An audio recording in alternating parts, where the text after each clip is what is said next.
Rakesh Roshan sir के direction में बनी क्रिस 3 एक ऐसी फिल्म है जिसके पास पैसा और कंटेंट दोनों था। यह फिल्म बनी और खूब पैसे भी कमाई।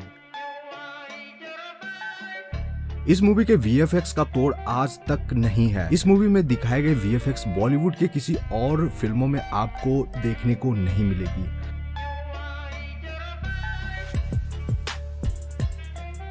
अब यह सब पॉसिबल कैसे हुआ 2013 में? इसको देखने के लिए आपको हमारी ये वीडियो देखनी पड़ेगी। So let's get started. यह मूवी का स्टार्टिंग का सीन है जब क्रिस को हम पहली बार देखते हैं। इस जगह क्रिस बहुत ऊंचे से क्रेन पर खड़े हुए नजर आए थे। इसकी शूटिंग नॉर्मली एक VFX स्टूडियो में हुई थी। बाकी 3D मॉडलिंग से इस जगह को रिप्लेस करके शहर की सबसे ऊंची बिल्डिंग पर तब्दील कर दिया गया था, जबकि आसपास को भी 3D मॉडलिंग से ऊंची ऊंची बिल्डिंग में तब्दील किया गया। इस फिल्म की शूटिंग मुख्यतः इंडिया में करी गई थी, जिसमें से फिल्मिस्तान स्टूडियो मुंबई और मुंबई के लोकल स्ट्रीट पर फिल्म के 60% सीन शूट हुए थे, जबकि कुछ सीन हैदराबाद सिटी का भी है। बाकी फॉरेन की शूटिंग भी आपको इसमें देखने को मिलेगी, जिसमें से दिल तू ही बता सॉन्ग को जॉर्डन में शूट करा गया था, जबकि काल यानी विवेक ओबराय वाले सीन को जिस VFX स्टूडियो में फिल्माया गया था वह स्विट्जरलैंड में है। इस मूवी का सबसे बड़ा क्वेश्चन था कि आखिर ऋतिक रोशन को हवा में उड़ाया कैसे जाता था। एक्चुअली आप जो यहाँ फिल्म स्टूडियो देख रहे हो, यह फिल्मिस्तान स्टूडियो मुंबई का सीन है। यह एक VFX स्टूडियो है। यहीं पर क्रिस के सारे VFX वाले पार्ट शूट हुए थे। उन्हें हवा में उड़ाने के लिए वायर के सहारे लटकाया गया था, जबकि हवा में करतब करते हुए और इधर उधर घुमाने के लिए उन्हें रस्सी से बांधकर क्रू मेंबर्स खींचते थे। फाइनल एडिटिंग के टाइम रस्सों को हटा दिया जाता है।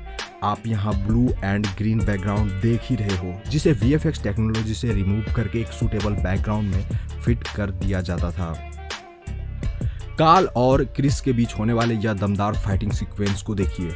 वैसे जब आपने मूवी देखा होगा तो यह आपको बिल्कुल रियल ही लग रहा होगा। आप सोच रहे होंगे कि शूटिंग के लिए सच में तोड़फोड़ करे गए थे, बट ऐसा बिल्कुल भी नहीं था। इसकी शूटिंग सिंपली VFX स्टूडियो में ही हो गई थी। यह उस समय का सीन है जब बिल्डिंग का ऊपरी हिस्सा नीचे गिर जाता है। तो इसकी शूटिंग के लिए यहाँ ऋतिक को एक थर्मोकोल का चट्टान पकड़े हुए देख सकते हो। उनके बालों को उड़ते हुए दिखाने के लिए उसके ऊपर ब्लोवर से हवा छोड़ते हुए आप यहाँ क्रू मेंबर्स को भी देख सकते हो। यह एक ग्रीन बैकग्राउंड के आगे होने वाली शूटिंग है, जिसको कि बाद में तमाम चीज़ों को यानी कि सबको एक साथ मर्ज करके 3D मॉडल्स के साथ रिप्लेस कर दिया गया था। हवा में उन्हें उड़ाने के लिए रस्सों के सहारे से लटकाया गया था, जबकि उन्हें एक बिल्डिंग से दूसरे बिल्डिंग में जंप कराने के लिए भी रस्सों के सहारे VFX स्टूडियो में इधर उधर कूदाया जाता था। अब यहीं पर काल और ऋतिक के बीच होने वाले फाइटिंग सीक्वेंस को भी देख सकते हो। यहाँ वो हवा में लटक कर फाइट तो कर रहे हैं, जबकि उन्हें सपोर्ट के लिए वायर से लटकाया गया है। वहीं हवा में मूवमेंट कराने के लिए नीचे ग्रीन कलर के सूट में क्रू मेंबर्स उन्हें पकड़कर एक्शन भी करवा रहे हैं। तो मैं आपको बता दूं कि इस मूवी के डायरेक्टर खुद ऋतिक रोशन के पिता राकेश रोशन सर हैं। यहाँ आप उन्हें अपने बेटे को रोल समझाते हुए देख सकते हो। यहाँ उनकी उम्र ज़्यादा दिखाने के लिए उन्हें प्रोस्थेटिक मेकअप कराया जाता था।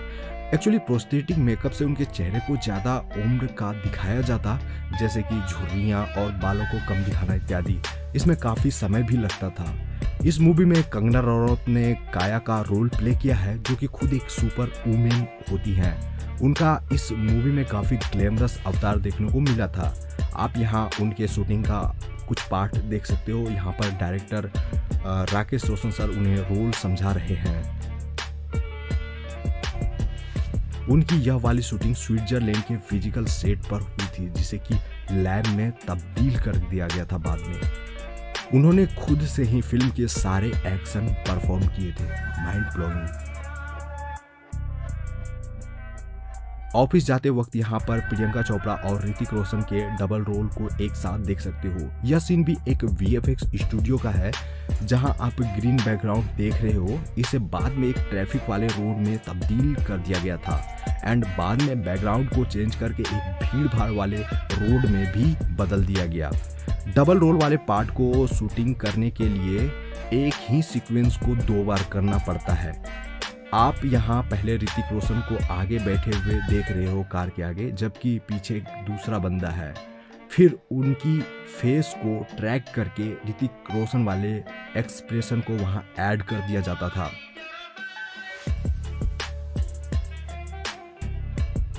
एक्चुअली होता यह है कि VFX सीन के साथ शूटिंग से पहले ये storyboard animation previsualize कर ली जाती है, यानी कि एनिमेशन में ही पहले उस फिल्म के सीक्वेंस को तैयार कर लिया जाता है जिसकी शूटिंग होने वाली होती है।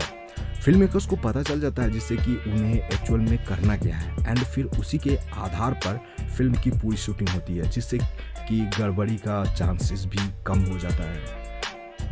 मूवी का यह सीन बांद्रा में शूट हुआ था। इस जगह पर क्रिस एक हाथ से कार उठाते हुए नजर आए हैं। इसकी भी शूटिंग पब्लिक प्लेस में हुई थी। आप कार को क्रू मेंबर्स द्वारा क्रेन के सहारे ऊपर खींचते हुए देख रहे हो, एंड फाइनल एडिटिंग में रस्सों को रिमूव कर दिया जाता है एंड फिर हमें दिखाया जाता है। वहीं इस सीक्वेंस में क्रिस के कुछ शानदार मूव्स भी हमें देखने को मिले थे, जिसकी शूटिंग भी बांद्रा के इसी इलाके में हुई थी। क्रिस के घर के पास होने वाली इस फाइटिंग सीक्वेंस को देखिए, यह काफी इंटरेस्टिंग फाइटिंग सीक्वेंस था, जबकि काया म्यूटेंट के साथ क्रिस पर हमला कर देती है। यहाँ क्रिस अपने परिवार को बचाने के लिए यहाँ फाइट करते हुए दिख रहा है। यहाँ आप विलन को थर्मोकोल के राउंड शेप वाले बोर्ड को पकड़कर क्रिस से फाइट करते हुए देख रहे हो। यह शूटिंग का पार्ट है जो कि VFX स्टूडियो का ही सीन है। यह कार्डबोर्ड ब्लू कलर का है एंड इसमें कई सारे टैकिंग पॉइंट्स है, जिसे कि बाद में चेंज करके बड़े बड़े पेड़ में रिप्लेस कर दिया गया था। अब आप यहाँ देख रहे हो कि वह म्यूटेंट पेड़ों को पकड़कर किस तरह से फाइट करता है, जबकि यह सारा कमाल तो VFX का ही है। यही वह लंबी जीव वाला म्यूटेंट अपनी जीभ से क्रिस को पकड़ लेता है, तो इस जगह क्रिस को उनके जीभ को पकड़कर घुमाते आप यहाँ देख सकते हो। यहाँ काल यानी विवेक ओबराय का लैब था। इस लैब को ग्रीन कलर के बैकग्राउंड से क्रिएट किया गया था, जो कि स्विट्जरलैंड के एक स्टूडियो का ही सीन है। वहीं पर कुछ फिजिकल सेट भी बनाए गए थे जो कि काल के रियल लैब से मिलता जुलता था।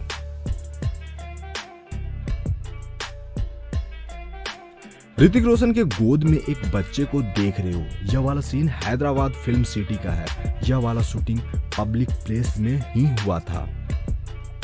वहीं मॉल वाला शूटिंग सीक्वेंस देखिए, यहाँ जब वो एक लेडी को बचाते हुए दिखे थे, इसके लिए उन्हें वायर के सहारे लटकाया गया था, जिसके बाद ही इस वाले पार्ट की शूटिंग कंप्लीट हो पाई थी। क्रिस के सुपर पावर के साथ उनका कॉस्ट्यूम और मास्क भी काफी फेमस है। आज भी लोग इन्हें फॉलो करते हैं। एक्चुअली इनका सूट प्योर लेदर का बना था, जो कि काफी भारी था। उसे पहनने में काफी असहजता होती थी, बट इसके बावजूद भी उन्होंने सारे एक्शन सीन इसे पहनकर ही किए थे। ऋतिक रोशन अपने शानदार एक्शन के लिए जाने जाते हैं, जिनको खुद टाइगर श्रॉफ फॉलो करते हैं। ऋतिक का डांस और एक्शन में कोई जवाब ही नहीं है, बट इस फिल्म के लिए उन्होंने भी 6 महीने की मार्शल आर्ट ट्रेनिंग ली थी। इस मूवी में दिखाए गए सारे एक्शन सीन उन्होंने खुद से ही किए थे। इसमें किसी भी तरह का डबल बॉडी यूज ही नहीं हुआ था। म्यूटेंट और क्रिस के बीच होने वाले इस फाइटिंग सीक्वेंस को देखिए, किस तरह से इसे बनाया गया था। यह म्यूटेंट अपनी जीभ से पानी का कैंपर क्रिस पर फेंकता है। इसकी शूटिंग के लिए ट्रक में पानी के बहुत सारे बॉटल्स रखे गए थे, बट इसकी शूटिंग के लिए रियल में पानी यूज ही नहीं हुआ था। इस वाले पार्ट को VFX और एनिमेशन के जरिए ही बनाया गया था, जबकि इस वाले एक्शन सीक्वेंस की शूटिंग भी आप इसी लोकेशन पर होते हुए देख ही सकते हो। यहाँ उनके पीछे ग्रीन बैकग्राउंड है, जिसे फाइनल एडिटिंग के बाद कुछ इस तरह से दिखाया गया था।